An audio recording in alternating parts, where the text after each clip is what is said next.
የታዳጊው ትውልድ ያኒ የቁርአን ትውልድ በመሆን ፋንታ የቲክቶክ ትውልድ እየሆነ ነው ያለው።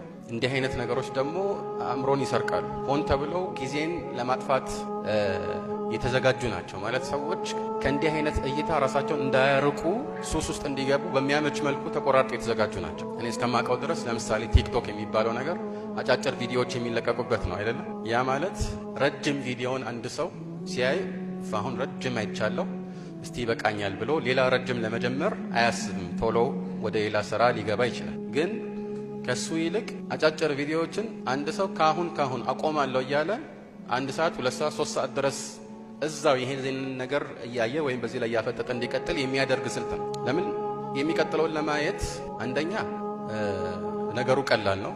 ወደ ላይ ይመስለኛል እንግዲህ ስዋይፕ ማድረግ ነው አይደል? እንዲህ ጫር ስታደርገው ብቻ ነው ይመጣል። እንዴት እንዳቀለለው ታያል። መርጠህ ራሱ አይደለም የምታገኘው ማለት ነው። ሁለተኛ ምን አላት 2 ደቂቃ ነች ወይ 1 ደቂቃ ቢሆን ነው። ስለዚህ አንዱን አይቼ ወይም የሚቀጥለውን አይቼ አቆማለሁ ብለህ ወስነህ ራሱ እንዳታቆም የሚያደርግ ስልት ነው እየተሰራ ያለው። ይህ ደግሞ በተለያዩ ሁኔታዎች የሰዎችን ስብዕና እየቀየረ ይገኛል።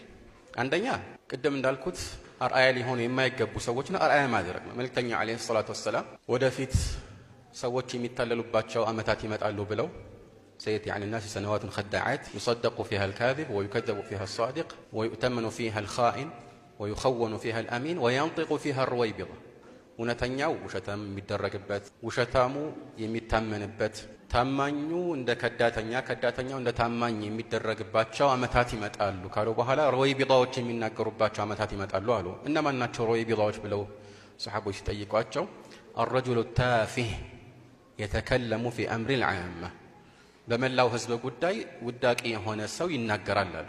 አንዳንድ ጊዜ የሚናገሩበት ርዕስ ራሱ ምንም ሰዎችን የማይመለከት ግን ሰው ልክ እንደ ትልቁም ነገር ራሱን ከፍቶ እንዲመለከት የሚደረግበት ሁኔታ ላይ እንገኛለን። ስለ ራሳቸው ህይወት እንደዚህ ያደረኩኝ እንዲህ ያደረኩኝ እከሌ ላይ ፕራንክ ሰራሁበት እያሉ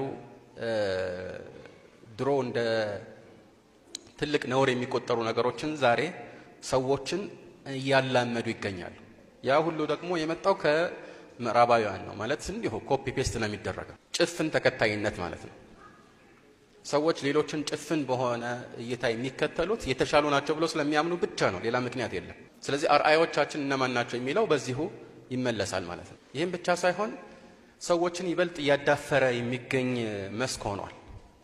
ድሮ ነውር የነበረው ዛሬ የተለመደ መልካም ተግባር ሆኗል።